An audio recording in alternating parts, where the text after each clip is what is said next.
Écoute, l'histoire, elle est complètement folle. Est montée à bord de son vol. Donc un mari est monté à bord. Derrière lui, après qu'elle a insisté pour aller chez Starbucks à l'aéroport, malgré le fait qu'il lui ait dit qu'il n'avait pas le temps.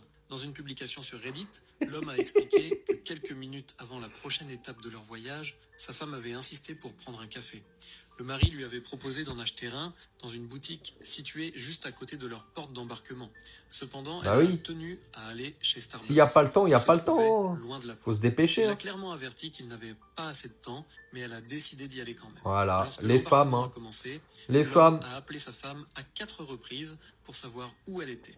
Finalement, elle a répondu au 4e appel, disant qu'elle était en route vers la porte et que la file d'attente chez Starbucks était exceptionnellement longue. Après que le personnel de la porte lui a indiqué qu'il ne pouvait plus retarder le vol, le mari a décidé de monter dans l'avion. Bah bien sûr. Il a littéralement laissé sa femme derrière lui. Il a eu raison. L'épouse est une partenaire, une égale, pas un paillasson, ni une servante. Les utilisateurs.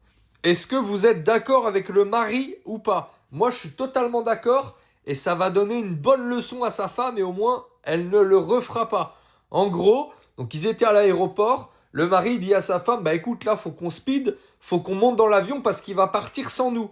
La femme, elle voulait absolument un café à Starbucks. Elle voulait pas boire son café nulle part ailleurs. Elle dit, non, non, moi c'est bon, je vais à Starbucks. C'est là-bas que j'aime mon café et tout ça. Le mari lui dit, vas-y, fais donc. Mais dépêche-toi, on va être en retard. Au final, l'avion est parti sans la fille. Le mari, lui, a pris l'avion. Il est parti. Et moi, je suis totalement d'accord avec le mari. Il a bien fait. Ça va faire une bonne leçon à la femme et au moins, elle ne le refera plus.